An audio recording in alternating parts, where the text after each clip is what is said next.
Melanjutkan cerita sebelumnya. Bab 1541. Suara senjata yang berbenturan di luar akhirnya menarik perhatian jenderal yang mengantuk. Suara apa itu? Tuan gawat, ada sekelompok ahli bela diri di luar, sebagian besar prajurit kita sudah tewas, lapor seorang prajurit sambil berlari masuk dengan sempoyongan. Sekujur tubuhnya berlumuran darah tetapi dia tidak melupakan tugasnya untuk melapor. Perubahan mendadak ini membuat jenderal yang memimpin terkesiap. Tanpa sempat mengenakan pakaiannya, dia berniat mengambil barang-barangnya dan hendak melarikan diri. Uang-uang ini tidak boleh sampai ketinggalan. Tepat ketika jenderal itu hendak berberes, Wira sudah menerobos masuk. Dia langsung melayangkan tongkat untuk menghabisi prajurit itu, lalu menatap jenderal itu dengan dingin. Pendekar, ampuni aku. Aku nggak pernah melakukan kejahatan apapun. Aku hanya bekerja di sini. Tolong jangan bunuh aku, pinta jenderal itu sembari berlutut, setelah melihat prajurit itu dibunuh begitu saja oleh Wira. Pendekar, aku akan membiarkanmu pergi, aku akan menutup gerbang kota. Tolong ampuni aku. Aku punya keluarga yang harus dihidupi. Mohon jenderal itu lagi. Semua orang memang selalu berkata demikian saat memohon, tetapi mereka tidak pernah berpikir bahwa orang-orang yang telah mereka bunuh juga memiliki keluarga. Jenderal itu menyuruh para prajurit untuk meletakkan senjata masing-masing dan membuka gerbang kota. Dasar pengecut, sebelum sah menjadi prajurit kalian bilang akan berkorban untuk istana. Alhasil, begitu terjadi masalah seperti ini. Kalian hanya tahu memohon ampun, bahkan mengkhianati saudara sendiri. Ujar Danu. Danu dan Dodi paling meremehkan orang seperti ini. Mereka meludahi jenderal itu, lalu melompat turun dari gerbang kota dan menunggu Wira di depan sana. Hehe. Gerbangnya sudah dibuka tuan, kalian pergilah. Aku nggak akan membocorkan hal ini kepada siapapun. Tolong ampuni nyawaku. Ucap jenderal itu seraya menatap Wira dengan senyuman minta maaf, dia mengira Wira pasti akan memaafkannya setelah mengambil tindakan ini. Di luar dugaan, saat berikutnya sebuah tongkat sontak menembus dadanya. Jenderal itu menatap Wira dengan tidak percaya. Dia tidak menyangka, Wira akan mengingkari janjinya. Kenapa? Kamu sendiri yang ngoceh sejak tadi, aku nggak bilang apa-apa. Orang sepertimu, nggak pantas untuk hidup. Sesudah mengatakan ini, Wira menatapnya dengan tatapan menghina, dan melompat turun dari gerbang kota dan dengan begitu mereka meninggalkan tempat tersebut. Situasi di kota belakang mereka masih semrawut tetapi hal ini tidak ada kaitannya dengan Wira. Wira ingin segera kembali ke Dusun Darmadi untuk menyusun rencana dan menyelesaikan masalah keluarga Barus. Setelah menghabiskan waktu 1 malam di jalan, mereka akhirnya tiba di Dusun Darmadi sebelum fajar. Akhirnya kita pulang. Syukurlah, Kak Wira sebaiknya kita jangan berpergian jauh lagi lain kali, paling nyaman di rumah sendiri. Ujar Danu sambil meregangkan pinggangnya. Dia ingin sekali kembali ke ranjangnya dan tidur. Namun dia juga tahu ada banyak tugas yang menanti mereka sekarang. Kalian sudah bekerja keras, cepat pulang dan istirahat. Besok ada banyak hal yang harus kita urus, kata Wira. Bab 1542. Wira melirik sekilas Danu, Dodi dan Biantara, kemudian dia menyuruh Hasto, Julian dan Farel mengikutinya. Setelah mendapatkan kabar kepulangan Wira, ketiga istrinya sudah menunggu di depan karena takut melewatkan sesuatu. Alhasil, mereka melihat Wira pulang. Suamiku, akhirnya kamu pulang. Gimana kondisimu sekarang? Farel, apa ada yang sakit? Apa kamu lapar? Tanya Wulan. Fokus Wulan awalnya hanya tertuju pada Wira, namun ketika melihat ekspresi Farel yang kelelahan dan sedih, Wulan sontak merasa tidak tegak padanya, jadi ketiga istri Wira mengelilingi Farel untuk memberikan perhatian. Kalian bawa Farel istirahat dulu, Kak Hasto, Julian, kalian tetap di sini ada yang ingin kubahas. Ujar Wira setelah ketiga istrinya membawa Farel pergi. Hanya tersisa mereka bertiga di aula. Wira, kamu mau bahas apa? Apa kamu sudah punya rencana? Tanya Hasto. Kak Hasto, selanjutnya akan terjadi pertempuran sengit.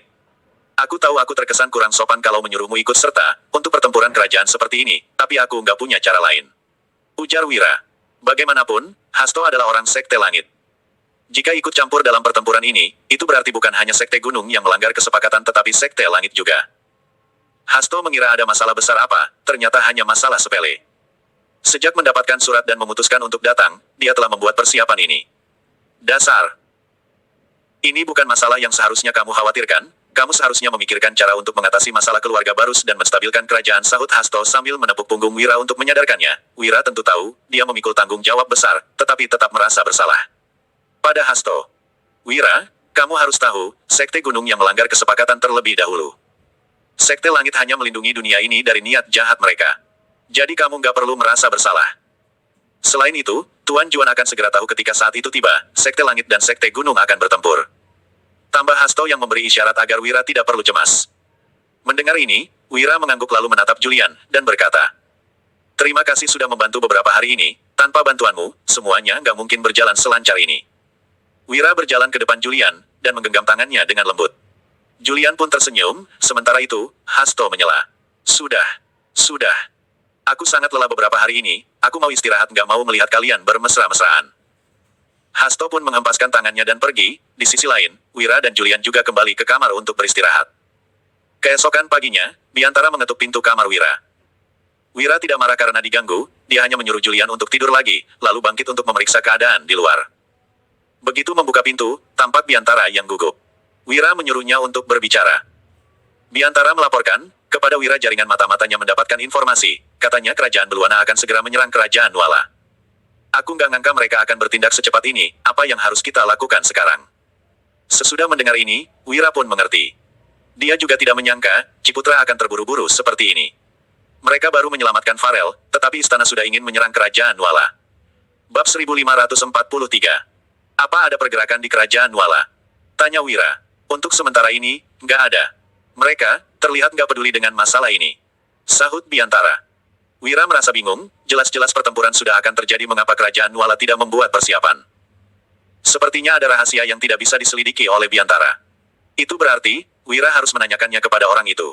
Ya, kamu sudah boleh kembali. Aku akan mempertimbangkannya dulu. Setelah membuat keputusan, aku akan memanggilmu lagi. Ucap Wira. Wira harus menulis surat untuk Yuda, menanyakan situasi yang sebenarnya terjadi. Makanya dia menyuruh Biantara pergi. Sesudah Biantara pergi, Wira sendirian di kamar samping. Ketika menulis surat dia pun merasa agak gelisah karena khawatir akan terjadi masalah baru. Masalah keluarga baru sebelum terselesaikan. Jika sesuatu terjadi pada kerajaan Nuala masalah ini akan menjadi makin rumit. Suamiku, apa terjadi masalah? Aku melihatmu gelisah, makanya kemari. Terdengar suara Julian dari pintu. Wira pun menatapnya lalu menghela nafas. Ya, memang terjadi masalah besar. Julian berjalan ke sisi Wira, lalu menjulurkan tangannya untuk memijat Wira, karena ingin membuatnya merasa lebih rileks. Kemudian Wira menepuk punggung tangan Julian, sebagai syarat. Tidak perlu khawatir, karena masalah ini belum sampai membuatnya frustasi. Hanya masalah kecil, kamu nggak perlu cemas. Apa tidurmu sudah cukup? Mau tidur lagi nggak? Tanya Wira sambil memasukkan surat ke amplop. Setelah sudah memberitahunya apa yang terjadi, Wira baru akan memikirkan rencana selanjutnya. Aku nggak ngantuk lagi, katakan saja kalau butuh bantuanku. Timpal Julian. Karena mereka sudah menikah, Julian tentu harus membantu suaminya sebisa mungkin. Itu sebabnya dia tidak suka Wira menutupi sesuatu darinya. Wira menghela nafas. Sebenarnya, bukan masalah besar. Tetapi dia akan memberitahu kalau Julian memang penasaran. Ketika mendengar kerajaan Beluana hendak menyerang kerajaan Nuala, Julian sungguh tercengang, kedua kerajaan ini sudah damai bertahun-tahun, tapi malah ingin bertempur sekarang. Para rakyat pasti akan menderita. Julian adalah wanita suci Sekte Langit, sehingga sangat peduli pada rakyat. Mendengar ini, Wira pun mendekatkan kepelukannya lalu berujar, tenang saja, aku akan berusaha mencegah pertarungan ini terjadi. Usai bicara, Wira mengecup dahi Julian dengan lembut, kemudian dia berdiri dan memasukkan surat tersebut ke atas merpati. Saat berikutnya, merpati itu pun terbang pergi. Sesudah semuanya beres, Wira menggandeng tangan Julian untuk membawanya keluar. Dia ingin memeriksa kondisi Farel. Setibanya di kamar Farel, tampak ketiga istrinya mengelilingi Farel sambil bertanya banyak hal, senyuman akhirnya terlihat pada wajah Farel. Farel, gimana kabarmu belakangan ini? Kamu nggak pernah menulis surat untuk kami lagi. Benar. Farel, apa Wira menindasmu? Beritahu saja kami, kalau dia berani menindasmu. Bab 1544. Farel, kamu pasti sangat menderita, kamu seorang tuan putri tapi harus tinggal bersama kami. Wulan dan lainnya terus melontarkan pertanyaan kepada Farel, sampai tidak menyadari Wira sudah datang. Setelah Wira berdaham 2 kali, mereka baru beralih menatap ke arah pintu. Farel akan tinggal beberapa hari di tempat kita, kalian punya banyak waktu untuk mengobrol. Jadi nggak usah terburu-buru. Lihat Farel sampai malu karena pertanyaan kalian yang bertubi-tubi, ujar Wira. Nggak apa-apa, aku justru senang kalau bersama mereka. Maaf sekali, aku dikurung. Makanya nggak bisa menulis surat untuk kalian. Tapi kita sudah bisa mengobrol setiap hari sekarang. Sahut Farel, yang merasa agak gugup kemudian dia segera melambaikan tangan untuk menyatakan dirinya tidak keberatan. Farel pun menceritakan semua yang terjadi selama ini, begitu mendengarnya, Wulan dan lainnya merasa makin tidak tega padanya. Ketiga wanita itu memeluknya juga mengelus kepalanya. Mereka sudah melewati banyak hal bersama, sehingga sudah seperti saudara kandung. Ketika tahu Farel mengalami masalah seperti ini, mereka tentu ingin membantu. Farel, tenang saja. Nggak akan ada yang berani menindasmu di sini, meskipun kakakmu yang datang. Ya, di sini adalah Dusun Darmadi. Berbeda dengan istana, kalau mereka berani datang, kami pasti akan melindungimu. Mata Farel berkaca-kaca mendengarnya, dia merasa sangat terharu dengan kebaikan ketiga wanita ini. Juga merasa bersyukur karena bisa mengenal mereka. Di sisi lain, Farel juga berharap kakaknya bisa segera terbebas dari orang-orang sekte gunung dan kembali ke sisinya. Beberapa hari berikutnya, keempat istri Wira selalu datang ke kamar Farel saat senggang. Mereka berlima mengobrol dengan sangat seru. Wira tidak keberatan, karena Farel memang butuh seseorang yang bisa menemaninya sekarang. Sebagai seorang pria, Wira tentu tidak pantas menemani Farel di kamar. Jadi dia pun merasa lega melihat keempat istrinya yang begitu perhatian pada Farel. Tidak berselang lama, Wira akhirnya menerima balasan surat dari Yuda. Maaf Kak Wira, aku terus menjaga perbatasan dan melawan kerajaan Monoma, jadi kurang tahu tentang urusan istana. Tapi aku akan mencari tahu sebisa mungkin, dan kamu tenang saja. Sebenarnya Wira sudah menduga akan hal ini sejak awal, lagi pula dengan karakter Yuda itu dia tidak mungkin peduli pada urusan istana. Sepertinya Wira harus turun tangan untuk menyelidikinya, dia pun memanggil beberapa orang dan istri-istrinya untuk mengadakan rapat mendesak. Seharusnya kalian sudah tahu kerajaan Beluana akan menyerang kerajaan Nuala. Kita harus pergi ke kerajaan Nuala untuk memahami situasi di sana. Sesudah semuanya berkumpul, Wira langsung menyatakan tujuan dari rapat kali ini. Kak Wira, kamu mau bawa siapa untuk pergi? Tanya Dodi. Tentunya nggak semua orang, aku berniat membawa Kak Hasto dan Julian kali ini. Danu, Dodi. Tolong urus sekolah bela diri selama aku pergi, latih mereka dengan baik, ini akan berguna untuk kita nantinya. Biantara, aku tahu kamu ingin ikut tapi aku butuh informasi dari jaringan mata-matamu, jelas Wira. Ketika mendengar jawaban ini, wajah beberapa orang pun tampak kecewa. Bagaimanapun, mereka sangat ingin sekali berjelajah bersama Wira. Namun, kekecewaan itu seketika sirna saat mendengar penjelasan Wira. Tuan, jaga dirimu selama di perjalanan, ucap Farel. Dia tahu Wira pergi ke kerajaan Nuala demi kakaknya, sehingga merasa cemas. Sekaligus bersyukur. Bab 1545. Tenang saja, sahut Wira. Suamiku, perjalanan kali ini pasti sangat berbahaya. Bagaimana kalau Ciputra mengutus orang untuk menyerang kalian? Sebaiknya bawa lebih banyak orang, ujar Wulan, dia paling mencemaskan dengan hal ini. Wira dan lainnya pasti melewati banyak tempat selama perjalanan ke kerajaan, mereka pasti bermalam di alam liar, bagaimana kalau mereka diserang saat sedang lengah? Faktanya, kekuatan Wira, Hasto dan Julian sudah cukup untuk melawan musuh, meskipun Ciputra mengutus pembunuh. Orang-orang itu sudah pasti bukan lawan mereka. Kami punya biksu Hasto, nggak perlu takut apapun. Benar begitu Kak Hasto? Tanya Wira sembari tersenyum dan menatap Hasto. Mungkin karena merasa malu, Hasto pun hanya mengangguk dan tidak berbicara. Bisa dibilang, tidak banyak orang yang sanggup mengalahkan Hasto di dunia persilatan ini. Kalaupun ada pesilat yang sangat hebat, paling-paling kemampuan mereka setara. Jadi, dengan adanya Hasto yang menemani, mereka sudah pasti aman. Wulan pun merasa tenang mendengarnya, kemudian mereka mengobrol sesaat, sebelum akhirnya berangkat. Karena tidak tahu Wira akan pergi sampai kapan. Wulan membantunya mengemas banyak barang. Ketika melihat begitu banyak barang, Wira pun merasa tidak berdaya. Suamiku, kita nggak tahu apa yang akan terjadi selama di perjalanan. Jadi kalian memang bisa membeli barang-barang setelah tiba, tapi barang pribadi akan terasa lebih nyaman. Ujar Wulan dengan lembut. Saat melihat Wira hendak menolak. Wira pun mengangguk, mengiyakan. Lalu membawa beberapa barang yang memang dibutuhkannya, dengan demikian, Wira, Hasto, dan Julian meninggalkan dusun bersama semua orang, sampai datang ke pintu masuk dusun, untuk mengantar kepergian mereka. Suamiku, hati-hati ya. Kalau ada masalah, kabari kami lewat surat. Ucap Dewina yang melambaikan tangan kepada Wira. Kak Wira, jaga dirimu dan Kak Ipar. Kalau ada situasi khusus, beritahu kami pasti langsung berangkat. Seru Danu dan Dodi. Wira merasa sangat terharu mendengar pesan dari mereka, namun dia tidak menoleh dan hanya melambaikan tangannya. Kak Hasto, keselamatan kami bergantung padamu kali ini. Ujar Wira sembari meletakkan pistol di pinggang Hasto. Kali ini dia membawa banyak sekali peluru, sehingga seharusnya sudah cukup selama di perjalanan. Tenang saja, sahut Hasto. Hubungan keduanya sangat baik sekarang. Wira semula ingin menunggang kuda bersama Julian, tetapi Julian bersikeras ingin menunggang kuda sendirian. Jadi ketiganya pun memulai perjalanan ke kerajaan Nuala. Di sisi lain, Ciputra mengetahui informasi ini langsung mengutus pembunuh untuk mengejar mereka. Ini adalah saat kritis bagi kerajaan Beluana. Untuk menyerang kerajaan Nuala dia tidak akan membiarkan Wira merusak rencananya. Bab 1546. Biksu, tolong tangani masalah ini untukku. Situasi kali ini agak berbeda, jadi Ciputra menyuruh Biksu Jubah Hitam untuk turun tangan. Biksu Jubah Hitam pun menerima perintah tersebut, lalu keluar. Tepat ketika meninggalkan ruangan, sorot matanya tampak sangat kejam. Hanya beberapa bocah ingusan berani sekali mereka ingin mengacaukan situasi. Biksu Jubah Hitam pun merasa penasaran dengan hasil pertempuran ini. Selain itu, jika berhasil membunuh pemuda itu, mungkin Ciputra akan benar-benar menuruti mereka tanpa memikirkan hal lain lagi. Setelah memikirkan ini, tampak aura membunuh yang kuat terpancar dari tubuh biksu itu, kemudian dia menghilang begitu saja. Di sisi lain, Hasto merasakan firasat buruk sejak keberangkatan mereka. Entah apa yang menunggu mereka selanjutnya. Setelah menempuh perjalanan beberapa hari, mereka akhirnya tiba di kerajaan Nuala. Tanpa diduga, tidak ada pembunuh yang menyerang juga tidak ada prajurit yang menangkap mereka. "Suamiku, apa kita akan langsung pergi ke ibu kota kerajaan Nuala?" tanya Julian. Saat ini mereka masih cukup jauh dari ibu kota. "Waktu kita nggak banyak lagi, jadi kita langsung temui pangeran pertama saja." "Saya kira, jika itu dulu." Wira akan langsung memanggil nama Yahya.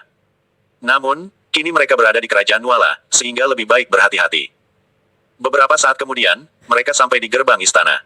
Tetapi malah dihentikan oleh prajurit. "Berhenti. Orang tak berkepentingan dilarang masuk. Segera tinggalkan tempat ini, atau kami akan main kasar." Kenapa semua prajurit ini selalu mengatakan hal yang sama? Apa ini sudah menjadi slogan mereka? Cih. Semuanya hanya tahu memandang rendah orang. Wira dan lainnya tidak turun dari kuda melainkan menatap para prajurit itu dengan dingin. Saat ini Wira berucap. "Aku kenalan lama pangeran pertama, beritahu pangeran, kalau gurunya sudah datang. Dia pasti tahu siapa aku." Begitu mendengarnya, para prajurit sontak termangu. Mereka bertatapan sesaat, lalu tergelak. "Apa kamu sudah gila? Mana mungkin pangeran kenal orang sepertimu, jangan mimpi di siang bolong. Jangan merusak pemandangan di sini. Minggir sana, pangeran gak mungkin mengenalmu." Selain itu, entah berapa banyak orang yang mengatakan hal seperti ini setiap hari. Kukira akan ada alasan baru hari ini, tapi ternyata sama saja. Para prajurit itu menganggap perkataan Wira sebagai lelucon, bahwa mereka pun bahkan terdengar sangat memekakan. Ketika melihat ini, ekspresi Hasto menjadi masam. Sejak kapan dirinya diperlakukan seperti ini? Kenapa tidak menerobos masuk saja? Lagian Wira mengenal pangeran itu mereka tidak mungkin disalahkan. "Kalau nggak ingin mati, cepat laporkan kedatangan kami. Aku nggak punya waktu untuk berbasa-basi di sini. Beritahu pangeran, gurunya sudah datang. Kalau dia masih ingat gurunya, dia pasti akan menyambutku." Ancam Wira sambil mengambil pistol dari pinggangnya.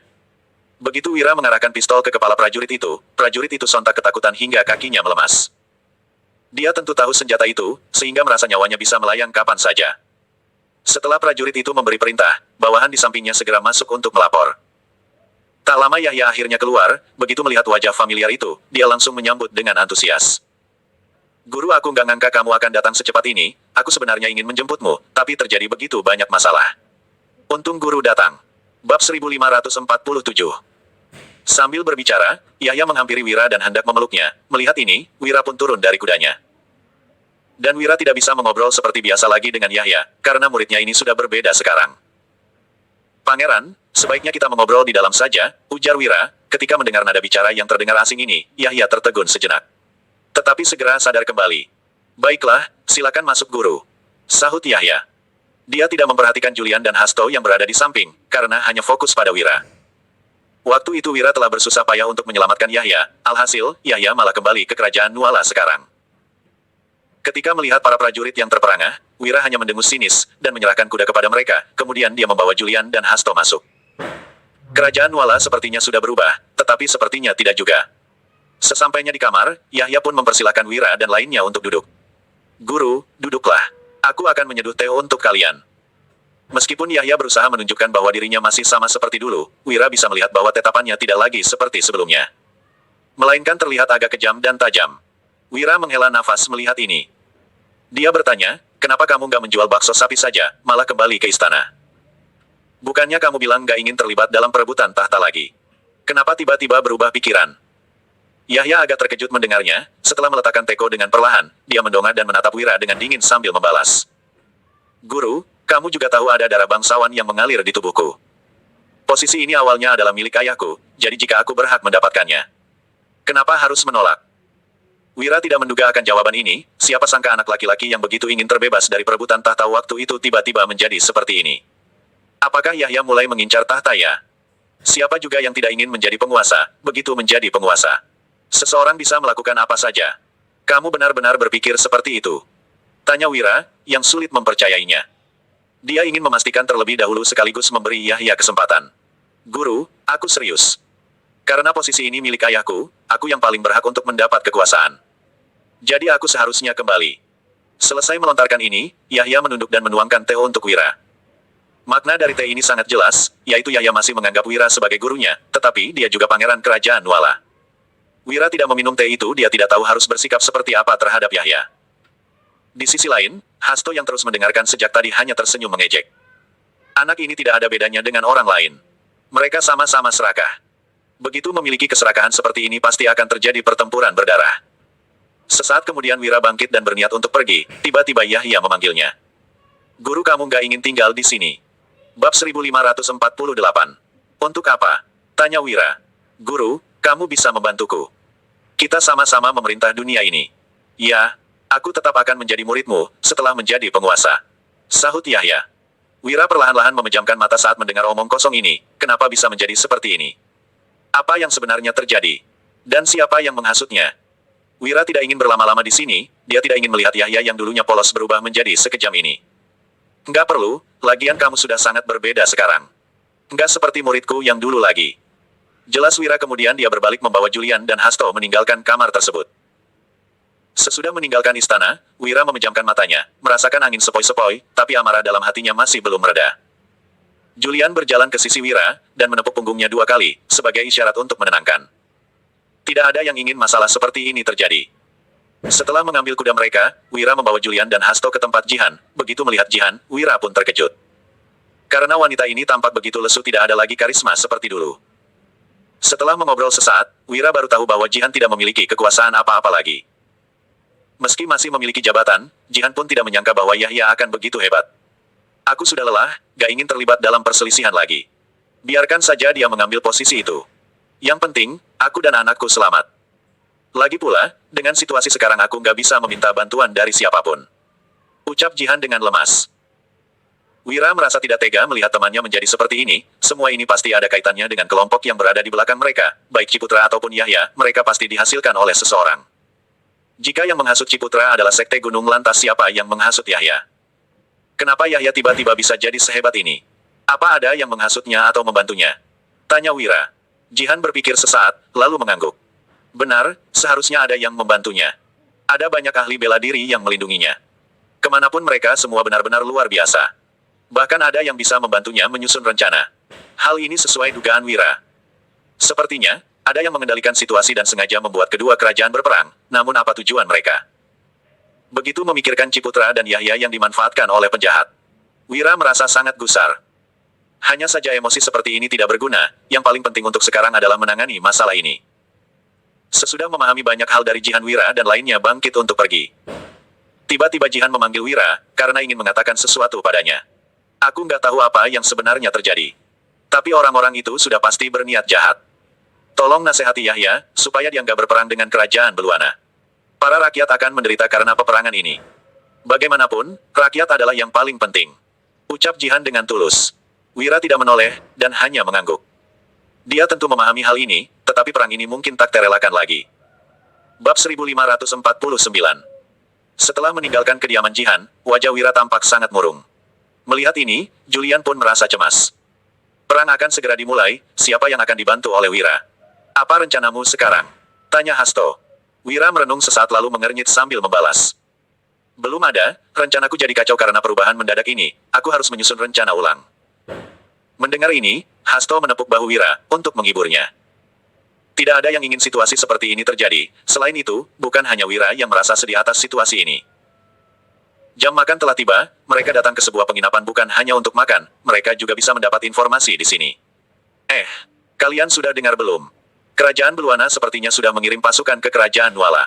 Bukannya mereka baru ganti penguasa. Kenapa terburu-buru menyerang kerajaan Nuala, benar-benar sombong. Ya, entah apa yang mereka pikirkan.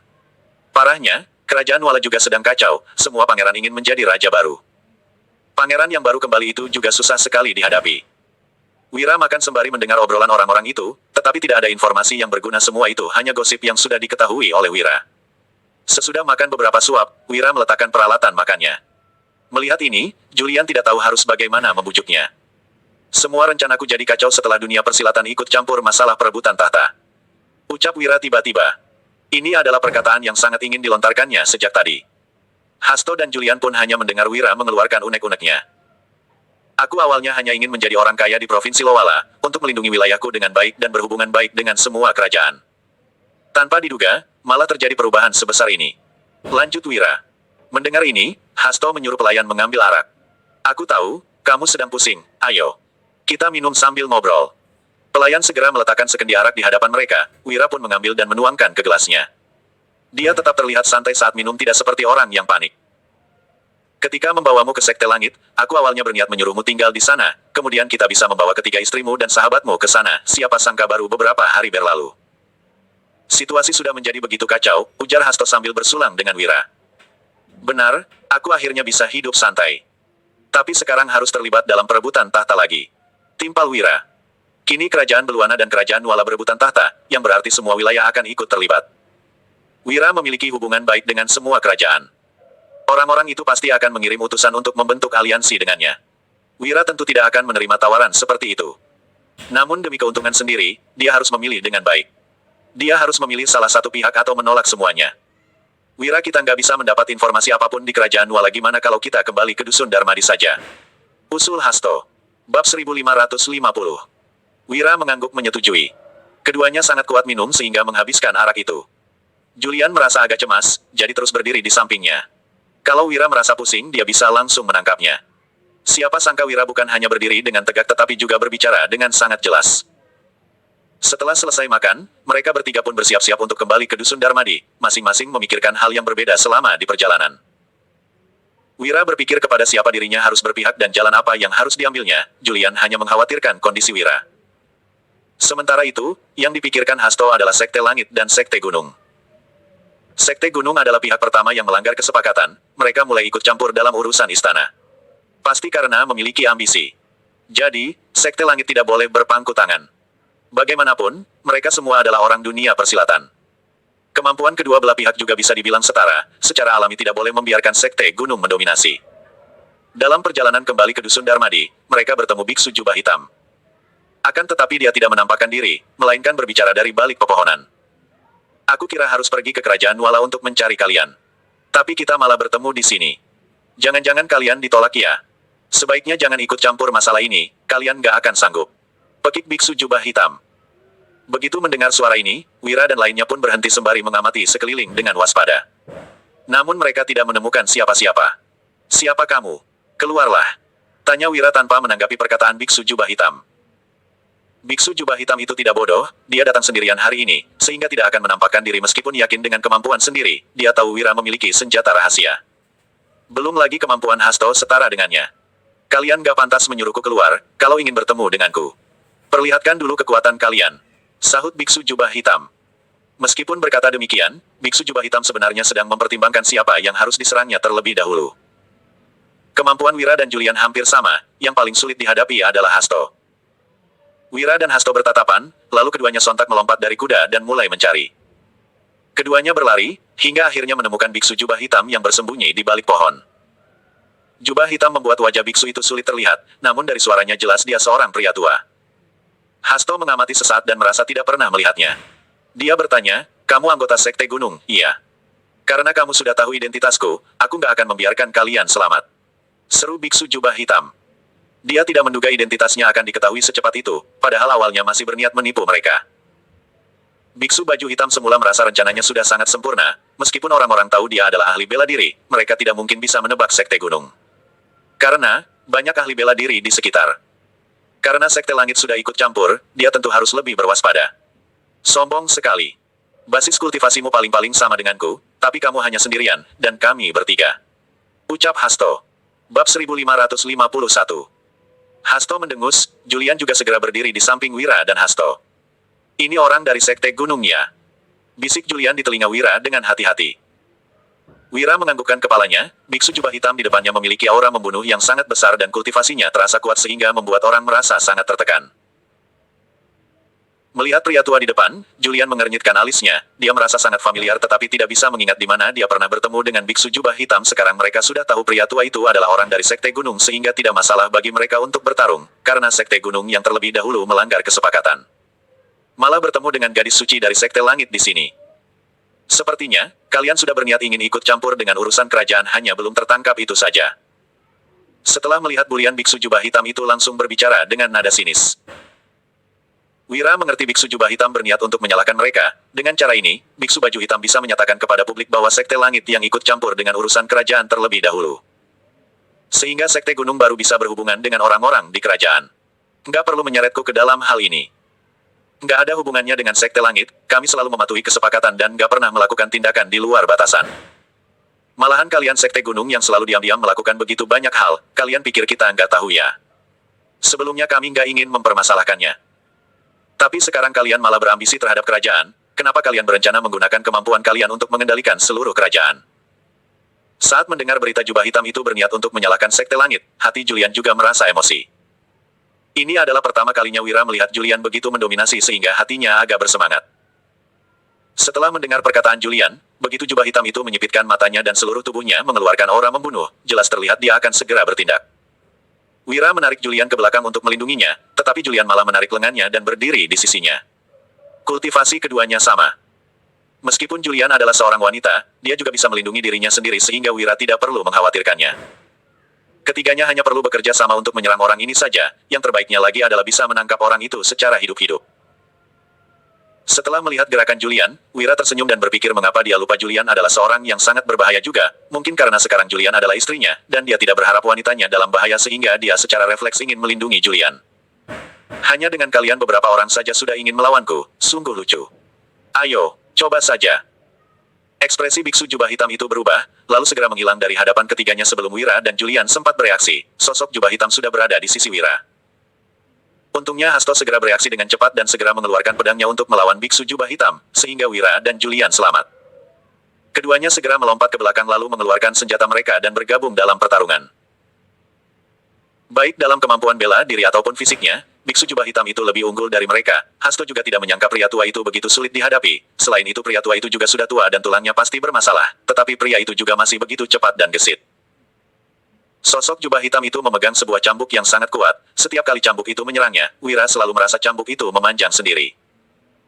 Tetapi sebenarnya itu hanya semacam ilusi saja. Setelah dilihat dengan cermat, dia baru menyadari ini adalah efek dari kecepatan biksu jubah hitam yang luar biasa. Sehingga memberikan orang sebuah ilusi. Meskipun ketiganya berhasil mengepungnya, biksu jubah hitam itu tetap unggul. Sepertinya kultivasinya sangat luar biasa. Bab 1552. Kalian ini apa kalau bukan sampah? Bertiga pun gak sanggup melawan pria tua seperti aku, bahkan sudah bertarung begitu lama. Kalau berita ini tersebar, orang mungkin akan merasa Sekte Langit gak sebanding dengan Sekte Gunung. Setelah menghentikan langkahnya, biksu baju hitam tidak lupa untuk menyindir ketiganya. Wira dan yang lainnya sama sekali tidak respon karena biksu jubah hitam memang hebat dan memiliki metode penyerangan sendiri. Kemampuanmu gak seberapa, tapi mulutmu cukup luar biasa. Kamu bisa datang ke sini sendirian pasti bisa berencana untuk sendirian membunuh kita bertiga. Tapi sudah begitu lama pun, belum berhasil, bukankah tenagamu juga jadi sia-sia? Hasto tersenyum dan merendahkan biksu jubah hitam. Pria itu terlalu percaya diri pada akhirnya pasti akan mati dalam keadaan sendiri. Sia-sia atau enggak, kita akan tahu nanti. Kalau enggak berhasil membunuhku yang sudah tua ini, kalian bertiga akan sangat memalukan. Bahkan gadis suci juga terlibat hal ini aku enggak akan membiarkan kalian pergi dengan mudah. Sejak awal, biksu jubah hitam datang untuk membunuh Wira, sedangkan yang lainnya tidak ada hubungannya dengannya, bagaimanapun juga, asalkan bisa membunuh bosnya. Yang lainnya akan menjadi kacau juga. Namun saat melihat gadis suci, rencana di hatinya menjadi berubah. Jika bisa menangkap gadis suci itu hidup-hidup, dia bisa meminta hadiah dari pemimpinnya saat pulang nanti. Julian sangat membenci biksu jubah hitam di depan yang menatapnya dengan tatapan yang sangat serakah. Saat menyadari tatapan biksu jubah hitam, Wira segera berdiri di depan Julian dan melindunginya dari tatapan pria itu. Setelah memperhatikan sekitarnya, dia menyadari sebenarnya mereka bisa memanfaatkan lingkungan ini untuk membunuh biksu jubah hitam asalkan Hasto bersedia bertarung dengan pria itu sendirian. Dia melangkah maju, dan berdiri di sisi Hasto. Kak Hasto, aku punya cara untuk menghadapinya. Mohon bantuanmu untuk menahannya sebentar dan berusaha membuatnya mengeluarkan seluruh kekuatannya. Setelah berbicara di telinga Hasto dengan nada pelan dan Hasto pun menganggukkan kepalanya. Wira menarik tangan Julian dan meninggalkan tempat itu. Biksu jubah hitam ingin mengejar keduanya, namun Hasto menghalangi di depannya. Dan pertarungan antara kedua ahli pun akan dimulai. Kamu pikir hanya kamu sendirian saja bisa menghentikanku? Bisa atau enggak, kita baru tahu setelah mencobanya. Setelah selesai berbicara, Hasto mengacungkan pedangnya dan biksu baju hitam segera menghindar, dengan tatapan penuh niat jahat. Keduanya bertarung dengan sengit. Biksu jubah hitam menyadari, tidak peduli seberapa kuat dia menyerang dia, tetap tidak bisa mendominasi ataupun menekan Hasto. Mereka tetap berada dalam keadaan seimbang. Hatinya memiliki sebuah firasat buruk. Ternyata firasat biksu jubah hitam memang benar, beberapa detik kemudian sebutir peluru melesat dari kejauhan dan mengenai bahu kirinya. Dia memegang bahunya yang terus mengalirkan darah dan terlihat sebuah cangkang hitam yang entah dari mana. Dia menahan sakitnya dan mengeluarkan cangkang yang berbentuk segitiga itu dari bahunya dengan pisau, lalu menjatuhkannya ke tanah. Hanya ini kemampuan kalian. Enggak melawanku secara langsung, jadi mulai menggunakan trik seperti ini. Biksu jubah hitam baru tahu barang itu pasti berasal dari senjata tersembunyi di tangan Wira. Bab 1553. Wira dan Julian bersembunyi di dalam hutan dan tidak berbicara. Saat ini biksu jubah hitam terluka parah, dia tidak tahu apakah cangkang itu beracun atau tidak. Tetapi dia bisa merasakan dengan sangat jelas bahwa kondisi tubuhnya menjadi buruk. Dia memiliki firasat buruk jika pertarungan ini dilanjutkan, dia akan ditaklukkan mereka. Dia sangat percaya diri dengan kemampuannya, tetapi di hadapan senjata tersembunyi semua kemampuan bela diri pun tampaknya tidak berguna. Namun hal itu tidak memberi biksu jubah hitam kesempatan untuk bernafas dan terus menyerang dengan sepenuh tenaga. Dalam keadaan tak berdaya, biksu jubah hitam hanya bisa mengambil senjatanya, dan kembali menghadapinya. Sedangkan Wira di samping mereka menunggu kesempatan untuk bergerak. Biksu hitam tidak tahu Wira dan yang lainnya bersembunyi di mana. Yang berarti ada bahaya tak diketahui sedang menantinya. Kalian ini benar-benar keterlaluan, hanya karena aku nggak menggunakan seluruh kekuatanku, jadi kalian mulai sombong. Bila kamu pikir aku nggak tahu kamu di mana ya? Kamu hanya bersembunyi di dalam hutan, tunggu saja aku datang mencarimu sekarang. Biksu baju hitam tiba-tiba mendorong Hasto dan segera menuju ke dalam hutan, sesuai dengan rencana Wira. Wira sudah menunggu kedatangan biksu jubah hitam di dalam hutan cukup lama dengan beberapa perangkap sederhana yang telah dibuatnya. Julian tidak tahu apakah perangkap ini akan berhasil atau tidak, tetapi dia mempercayai perkataan Wira. Kemudian keduanya berdiri di bagian terdalam hutan untuk menunggu kedatangan biksu jubah hitam. Tak lama kemudian, biksu jubah hitam pun datang. Wira, ternyata kamu memang di sini. Senjatamu memang sangat efektif, tapi punya dua kelemahan. Yaitu bau dan asapnya terlalu besar. Jadi aku hanya mengikuti arah dan menemukanmu dengan mudah.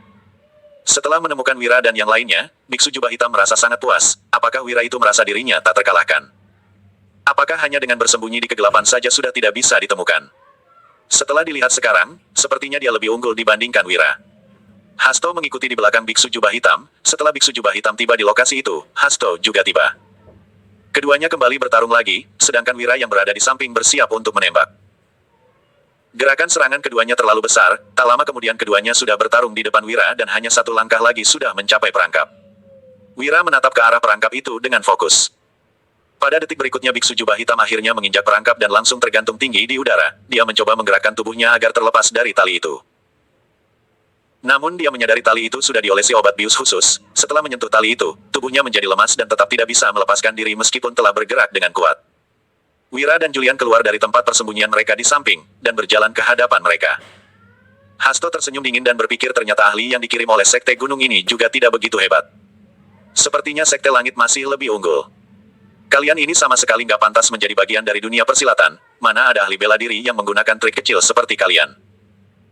Biksu jubah hitam merasa sangat tidak puas, jika bukan karena kelicikan Wira, bagaimana mungkin dia akan tertangkap begitu cepat. Namun Wira tidak menolehkan perkataan biksu jubah hitam. Dia menggelengkan kepalanya, lalu berjalan ke depan biksu jubah hitam dengan ekspresi sangat bangga. Bab 1554. Pak Tua, apa kamu nggak pernah mendengar trik tipu daya ini? Aku juga nggak berniat melakukan ini kepadamu. Kamu hanya perlu memberitahuku beberapa informasi, aku akan membiarkanmu pergi. Wira selalu mementingkan keadilan. Setelah mendengar perkataan Wira, biksu jubah hitam mendengus dan memalingkan kepalanya dengan sangat kuat untuk menolak menjawab pertanyaan Wira. Melihat keteguhannya, biksu jubah hitam, Wira berencana untuk meninggalkannya sendirian di sana. Dia berdiri dan berbicara dengan Julian dan Hasto sebentar, lalu berbalik dan bersiap untuk meninggalkan tempat itu. Biksu jubah hitam baru menyadari dia akan ditinggalkan begitu saja, Wira tidak akan membawanya pergi dan tidak akan melepaskannya dengan mudah. Juga tali yang mengikatnya sudah dilapisi dengan obat bius. Dan membuat tubuhnya lemah, meskipun ada binatang buas yang datang dan akan memakannya, dia juga tidak bisa melawan. Lagi pula matahari perlahan-lahan tenggelam dan ini saatnya bagi binatang buas untuk keluar. Sayang sekali kemampuan bela dirimu begitu hebat, tapi malah harus berakhir di sini. Sungguh disayangkan. Tapi tenang saja, setelah kembali nanti. Aku akan menceritakan kisah kepahlawananmu kepada Sekte Gunung. Kamu nggak perlu khawatir. Hasto tersenyum kepada biksu jubah hitam, lalu meninggalkan tempat itu bersama dengan Wira dan yang lainnya. Awalnya biksu jubah hitam ingin tetap teguh, tetapi tiba-tiba terdengar suara binatang buas dari samping. Namun Wira yang menirukan suara itu yang tujuannya untuk membuat biksu jubah hitam ketakutan dan menceritakan semua yang diketahuinya kepada mereka. Setelah mendengar suara itu, keteguhan hati biksu jubah hitam pun runtuh. Tidak ada gunanya biar bicara begitu banyak, dia hanya ingin bertahan hidup. Kalian jangan pergi, kalau ingin pergi, bawa aku juga. Kalian ingin mendapat beberapa informasi dari mulutku kan? Asalkan kamu melepaskanku, aku pasti akan memberitahumu, dan gak akan menipumu. Setelah mendengar biksu jubah hitam memohon ampun, Wira dan keduanya kembali mendekatinya. Namun mereka melipat kedua tangan mereka di depan dada dan menunggunya lanjut berbicara. Jika dia tidak memberikan informasi apapun, bagaimana mungkin Wira akan melepaskannya? Melalui insiden ini dia akhirnya memahami mengapa Wira begitu sulit untuk dihadapi. Sebelumnya Ciputra terus mencegah mereka untuk menghadapi Wira mungkin juga karena alasan ini. Kalian tanya saja, asalkan aku tahu. Aku pasti akan memberitahu kalian. Aku tidak akan berbohong. Situasinya sudah seperti ini, biksu jubah hitam pun tidak memiliki pilihan lain lagi. Lagi pula, hal yang paling sering dilakukan oleh Sekte Gunung adalah saling berkhianat. Pada saat ini dia mengkhianati sektenya demi bertahan hidup juga adalah hal yang wajar. Wira cukup puas dengan sikap biksu jubah hitam yang sekarang. Dia mengajukan pertanyaan yang telah mengganjal di hatinya. Aku ingin tahu berapa banyak orang yang telah dikirim Sekte Gunung ke sini. Aku sulit untuk menjawab pertanyaan ini dengan akurat, yang aku tahu ada sekitar 20 hingga 30 orang dan semuanya adalah ahli bela diri. Mereka berbeda dengan para preman yang kamu hadapi sebelumnya, masih ada 20 hingga 30 orang sepertiku. Saat membahas tentang sektenya, ekspresi biksu jubah hitam terlihat bangga, Wira tidak ingin melihat ekspresinya itu, sehingga mengambil kain untuk menutupi wajah biksu jubah hitam. Pertanyaan kedua, kenapa Ciputra mengurung adiknya sendiri? Setelah mendengar pertanyaan Wira yang kedua, habis itu jubah hitam terlihat kesulitan dan tidak tahu harus bagaimana menjawabnya, dia langsung menyadari, pasti ada sesuatu yang disembunyikan. Bab 1555. Kamu yakin gak mau jujur? Kalau kamu gak mau jujur kita akan pergi, aku bisa menyelidiki informasi ini sendiri pun bisa mendapatkan jawabannya, aku hanya memberimu kesempatan saja, jadi kamu harus memanfaatkannya baik-baik. Melihat biksu jubah hitam tidak kooperatif, Wira segera berbalik dan berpura-pura akan pergi, begitu jubah hitam menjadi panik, lalu menghela nafas dan mengungkapkan kebenarannya. Aku memang gak berniat untuk menyembunyikan hal ini darimu. Ceritanya seperti ini. Sebenarnya, Ciputra harusnya langsung membunuh Farel, tapi dia nggak tega jadi hanya mengurung adiknya. Dia berjanji nggak akan melepaskannya dan nggak ada orang lain yang akan tahu hal yang diketahui oleh Farel. Wira benar-benar tidak menyangka orang-orang dari Sekte Gunung ini begitu kejam, sampai membuat Ciputra membunuh adiknya sendiri. Bagaimana mungkin hubungan kakak adik ini sangat baik, itulah alasan Ciputra memutuskan untuk mengurung adiknya seumur hidup daripada membiarkan adiknya mati. Sebelumnya dia sebenarnya tidak mengerti mengapa orang memilih lebih baik mati dengan baik, daripada menjalani hidup yang sia-sia. Sekarang dia akhirnya bisa memahaminya. Dia masih memiliki satu pertanyaan terakhir dan ini adalah pertanyaan yang paling penting. Apakah sebenarnya rencana Sekte Gunung sampai mengirimkan begitu banyak orang ke kerajaan? Wira bertanya kepada biksu jubah hitam dengan serius tentang tujuan di balik semua ini. Setelah merenungkannya sejenak, biksu baju hitam tidak tahu harus bagaimana menjawab pertanyaan Wira ini. Bagaimanapun juga, informasi ini hanya diketahui oleh atasan. Sedangkan dia hanya seorang yang menjalankan tugas. Sehingga dia tidak begitu jelas dengan hal ini.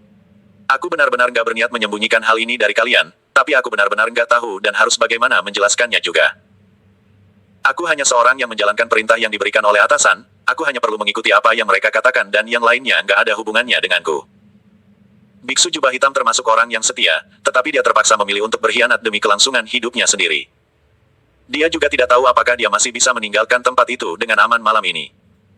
Setelah semua pertanyaannya selesai, Wira, Julian dan yang lainnya mundur beberapa meter, lalu berbalik dan menembak tali yang mengikat biksu jubah hitam dengan peluru. Biksu jubah hitam pun terjatuh ke tanah dengan keras, dia baru saja bangkit dan ingin membunuh mereka, tetapi Wira dan yang lainnya sudah melarikan diri dengan kecepatan yang luar biasa agar dia tidak bisa mengejar mereka.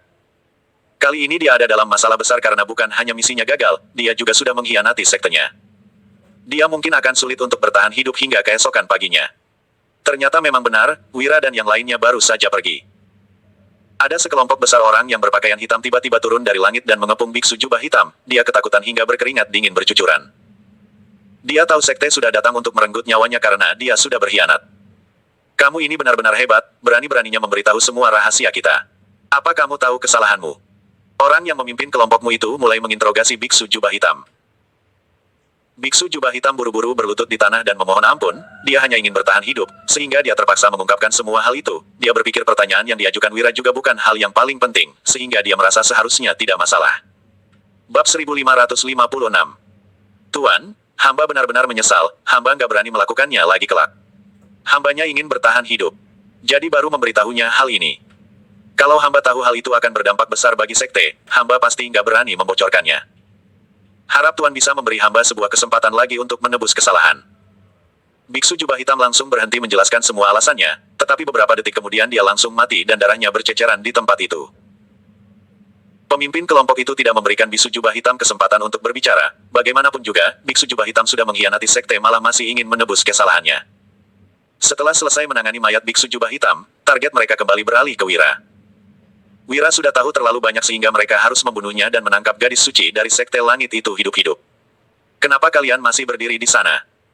Cepat pergi tangkap mereka, para pria boleh dibunuh semuanya, tapi harus tangkap gadis suci itu kembali hidup-hidup, mengerti?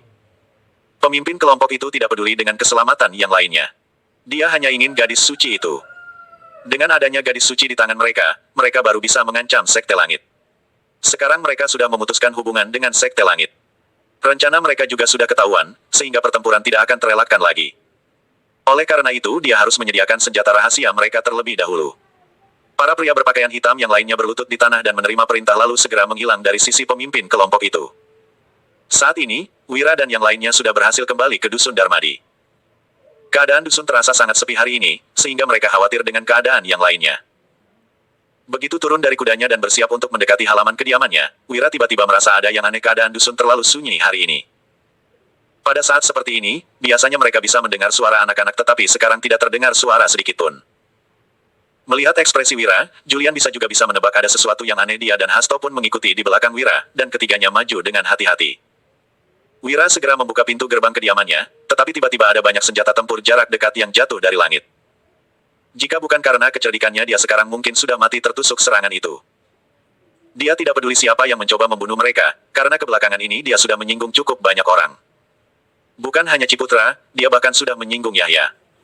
Jika dia tidak bergabung dengan salah satu pihak, berarti kemungkinan besar dia akan berperang dengan mereka nanti. Namun jika dia bergabung dengan pihak Ciputra, pihak Yahya akan sangat ditekan, sehingga Yahya akan memusnahkannya, begitu juga dengan Ciputra yang akan membunuhnya agar keluarganya bisa tetap hidup dengan tenang. Setelah senjata tempur jarak dekat selesai ditembakkan, Wira melihat ke depan ke dalam kediaman sebentar, tetapi dia tidak menemukan ketiga istrinya dan anaknya. Dia tidak tahu di mana mereka. Dan bagaimana keadaan mereka sekarang. Julian, mulai sekarang kamu harus tetap berada di sisiku. Setelah memutuskan untuk melihat ke dalam kediamannya, Wira berbalik dan menatap Julian dengan serius. Dia tidak mungkin membiarkan Julian sendirian. Bagaimanapun juga, sekarang ketiga istrinya hilang tanpa jejak. Jika dia meninggalkan Julian di sini, dia akan kehilangan semua istrinya. Selain itu, jika Julian tetap berada di sisinya, dia juga bisa lebih mudah melindungi Julian. Julian menganggukkan kepalanya dan mengikuti di belakang Wira dengan erat. Hasto berjalan di paling belakang, sedangkan Wira berjalan di paling depan dan Julian berada di tengah keduanya. Ketiganya berjalan dengan membentuk formasi saling melindungi. Ban 1557. Saat memasuki kediamannya, Wira mengamati sekeliling dengan sangat hati-hati. Dia khawatir akan ada sekelompok ahli bela diri yang tiba-tiba keluar dari salah satu kamar dan mengepung mereka, atau menembakkan senjata tersebut. Selain Wira ada beberapa orang yang sangat mahir menggunakan senjata tersembunyi juga. Mereka sudah berjalan cukup lama, tetapi tetap masih belum melihat ketiga istrinya. Saat Wira tiba di pintu kamar mereka, dia merasakan firasat buruk. Dia perlahan-lahan membuka pintu kamarnya, dan tiba-tiba ada gumpalan debu yang melesat keluar. Dia segera melindungi Julian yang berada di belakangnya. Hati-hati. Terlihat seorang pembunuh yang muncul dengan sebuah pisau pendek di tangannya dan menyerang Wira. Setelah berteriak dengan keras, Julian menghalang di depan Wira. Untungnya reaksi Hasto sangat cepat, sehingga keduanya terselamatkan. Saat pembunuh itu menunjukkan dirinya, Wira akhirnya melihat ketiga istrinya dan anaknya sedang diikat di dalam kamar. Dia berpikir pembunuh ini sudah berani menyentuh istrinya. Berarti pembunuh itu harus siap untuk mati. Setelah mengatur ulang posisinya, dia mengeluarkan tongkatnya dan bertekad untuk bertarung dengan pembunuh itu hingga mati. Dia meminta Hasto dan Julian untuk tidak ikut campur. Ini adalah pertarungan di antara keduanya. Hasto dan Julian memahami kepribadian Wira, sehingga mereka menganggukkan kepala mereka. Mereka berdiri di samping dan terus mengamati sekeliling. Apakah ada pembunuh yang lain, tetapi terlihat jelas pembunuhnya hanya satu. Kemampuan pembunuh itu sangat hebat, karena bukan hanya mampu mengikat ketiga istri Wira, bahkan Danu dan Dodi pun bukan tandingannya. Saat sedang bertarung dengan pembunuh itu, dia juga merasa kesulitan, namun kali ini dia tidak berencana untuk menggunakan senjata tersembunyinya, melainkan menggunakan tongkatnya. Julian sangat khawatir dengan keselamatan Wira dan ingin membantunya, tetapi Hasto menarik lengannya agar tidak bertindak gegabah. Hasto berpikir Wira tentu saja memiliki pemikiran sendiri. Dan jika dia bertindak gegabah, mungkin hanya akan mempersulit Wira. Setelah mendengar perkataan Hasto, dia pun meredakan amarah di hatinya dan menunggu Wira menyelesaikan pertarungannya dengan tenang. Wira menggunakan teknik tongkatnya yang khusus dan mulai menyerang bagian bawah tubuh pembunuh itu dengan ganas. Musuh itu pun juga tidak menyangka Wira akan menggunakan teknik yang begitu rendah, seperti rumor yang dia dengar kali ini Sekte Gunung yang mengirimnya datang dengan bayaran yang sangat tinggi, jika bukan karena uang dia tidak akan menerima tugas yang begitu sulit. Melihat gerakan Wira yang makin tajam dan setiap serangannya selalu mengarah ke bagian tubuhnya yang vital, pembunuh itu mulai kesulitan dan menggunakan kemampuan sebenarnya. Beberapa saat kemudian, Wira sudah menerima beberapa pukulan dan tendangannya tanpa ada kesempatan untuk membalas. Dia berdiri di tempatnya dan memandang Wira sambil tertawa dingin, ekspresinya juga terlihat meremehkan Wira. Orang sepertimu, hanya tahu menggunakan senjata tersembunyi atau teknik tongkat rendahan seperti ini. Jadi nggak bisa menahan serangan sedikit pun, hari ini, aku akan membunuhmu. Wira juga tidak menyangka kemampuan pembunuh itu akan begitu hebat dan mungkin sudah setingkat dengan Hasto. Bab 1558. Saat dalam keadaan tak berdaya dan pembunuh itu menyerangnya, Wira segera mengeluarkan senjata tersembunyinya dari pinggangnya dan membidik kening pembunuh itu. Pembunuh itu menghindari serangan Wira tetapi pipinya tergores sedikit. Tatapannya perlahan-lahan menjadi dingin, dan menatap Wira dengan penuh niat membunuh. Saat ini bukan masalah, Wira sendirian jadi Hasto harus segera turun tangan atau Wira pasti tidak akan bisa mengalahkannya. Untuk saat ini keduanya bekerja sama dan segera menundukkan pembunuh ini, lalu mengorek informasi tentang Sekte Gunung dari pembunuh itu. Namun pembunuh itu sudah bunuh diri dengan meminum racun. Wira lupa, memeriksa mulutnya sehingga tidak bisa menghentikannya. Dengan matinya pembunuh itu, mereka hanya bisa merencanakan langkah mereka selanjutnya. Dilihat dari insiden ini Wira menyadari dia harus memperkuat perlindungan. Tidak boleh membiarkan orang lain memanfaatkan kesempatan ini untuk masuk ke dusun lagi. Dia juga memutuskan untuk tidak meninggalkan rumah selama beberapa saat ini. Dia harus tetap berada di rumah dan mengamati situasi di luar dengan cermat. Dia akan membiarkan kedua kerajaan itu untuk bertarung terlebih dahulu. Wira kembali ke kamar untuk melepaskan tali yang mengikat ketiga istrinya dan mengeluarkan barang yang menyumbat mulut mereka. Setelah melihat Wira, Wulan tetap tidak lupa menjaga sikapnya. Kedua istri yang lainnya juga sangat memperhatikan keanggunan mereka dengan tidak berteriak dan ribut. Kamu pulangnya lama sekali, kalau kamu pulang lebih lambat lagi, mungkin nggak akan bertemu kami bertiga lagi. Apa yang dikatakan Dewina memang benar, dan Wira juga merasa takut saat memikirkan kejadian tadi. Jika dia pulang lebih lambat lagi, mungkin saja ketiga istrinya ini sudah dalam bahaya. Setelah menghibur ketiga istrinya, dia segera mengadakan rapat darurat. Danu dan Dodi terluka parah, sedangkan Biantara selalu berada di luar dusun untuk mencari informasi. Sehingga dia tidak tahu apa yang terjadi di rumah. Kak Wira, apa rencanamu selanjutnya? Kita nggak bisa terus duduk dan menunggu mati. Mereka sudah mengirim beberapa pembunuh dan pembunuh kali ini benar-benar tangguh.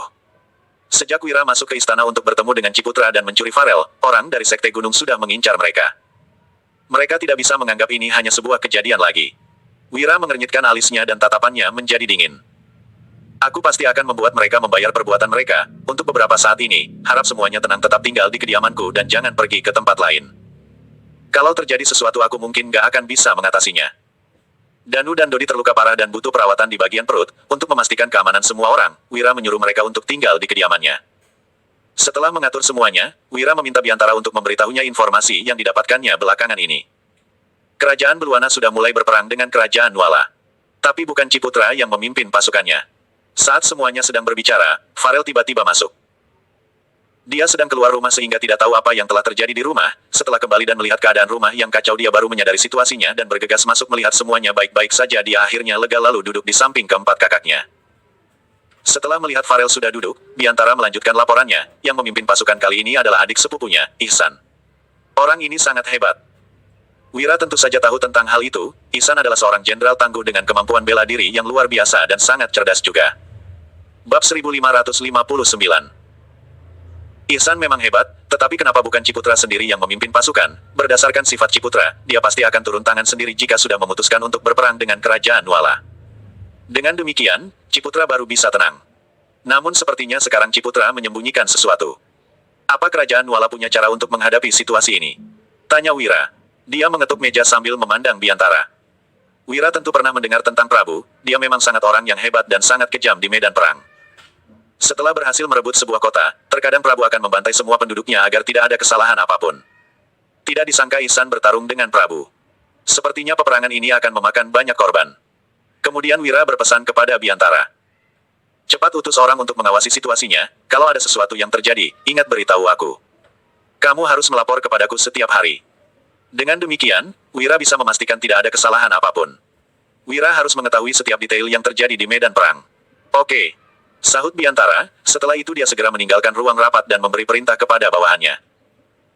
Jaringan mata-matanya memang tersebar di berbagai tempat, tetapi Biantara tetap membutuhkan waktu untuk mengatur segala hal. Dalam situasi perang, bawahan mereka juga harus segera sampai di medan perang. Di sisi lain, Kerajaan Beluana dan Kerajaan Nuala sama-sama mengerahkan sekitar 100.000 pasukan elit. Ihsan yang menunggangi kuda tampak sangat garang. Dia berujar, sebaiknya Kerajaan Nuala segera menyerah dan tunduk kepada Kerajaan Beluana. Prabu menimpali, kenapa bukan Kerajaan Beluana yang tunduk kepada Kerajaan Nuala? Aura Prabu sangat mengintimidasi, dia merasa Ihsan sangat berani karena melontarkan ucapan yang provokatif di medan perang. Kemudian keduanya sama-sama mengutus kolonel mereka, Ihsan memerintahkan adiknya Basar. Kamu harus mengerahkan semua kemampuanmu untuk melawan mereka supaya mereka takut. Basar memang masih muda, tetapi dia punya kemampuan yang sangat hebat. Selain itu, Basar juga berbakat dalam ilmu bela diri dan menguasai banyak keahlian. Kali ini Basar menerima perintah untuk mengikuti Ihsan ke medan perang. Jadi ini adalah kesempatan yang bagus bagi Basar untuk menunjukkan prestasinya. Setelah melihat Basar, Prabu juga memperkenalkan kolonelnya, Jalil, ini kesempatan bagus untuk memberikan kontribusimu. Lihat kolonel di depan kita ini jelas-jelas dia masih kecil tapi sudah dipaksa untuk maju ke medan perang, dia pasti merasa nggak rela kamu lawan dia saja. Prabu melambaikan tangannya, lalu Jalil pun maju. Kedua kolonel berhadapan, ini adalah saatnya mereka bertarung. Jalil menyindir, kenapa anak kecil sepertimu datang ke medan perang? Tempat ini nggak cocok untukmu, cepat pulang dan cari ibumu. Bab 1560. Setelah mendengar ucapan Jalil, pasukan Kerajaan Nuala langsung tertawa terbahak-bahak. Bashar tidak menyangka, kepada Jalil melawannya dengan cara seperti ini. Basar berkata, pemikiranmu benar-benar berbeda dengan orang lain. Aku bisa maju ke medan perang di usia semuda ini, karena aku punya kemampuan bertarung yang hebat dan pintar. Nggak seperti kamu yang sudah tua tapi pangkatmu masih begitu rendah. Basar juga tidak mau kalah, mereka berdua saling bertatapan dengan niat membunuh yang intens. Kemudian keduanya mulai bertarung dengan pedang mereka. Basar dan Jalil terus melancarkan jurus andalan mereka. Jalil memang lebih tua dari Bashar tetapi Jalil sama sekali tidak mengalah kepada Basar. Bagaimanapun, kemampuan bertarung adalah yang terpenting di medan perang, bukan usia seseorang. Jalil yang menunggangi kuda terus menyerang Basar, dia melancarkan serangan mendadak tetapi Basar berhasil menghindarinya. Basar juga serius bertarung, dia melompat dari kudanya lalu menginjak tombak Jalil dan hendak menendang Jalil. Jalil tidak menyangka Bashar begitu berani, hanya anak muda yang bisa berbuat seperti itu. Jalil menarik tombaknya, dan Bashar pun hampir terjatuh. Jalil langsung menendang Basar dengan kuat. Basar terpental, dia mendarat dengan menancapkan pedang pusakanya di tengah. Jalil berkomentar, kamu ini masih kecil, meskipun kamu berani dan cukup hebat, pengalamanmu dalam bertarung masih kurang. Sebaiknya kamu belajar dulu cara berperang, jangan sok hebat di depanku.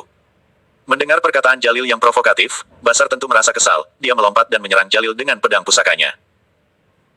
Jalil tidak menyangka Basar bisa bangkit kembali dan dalam waktu singkat, alhasil Jalil tidak sempat menghindar dan dadanya ditusuk oleh pedang besar. Kemudian Jalil mengangkat Basar dengan tombaknya, namun Basar tidak memberi Jalil kesempatan untuk menyerangnya. Dia langsung meraih tombak Jalil.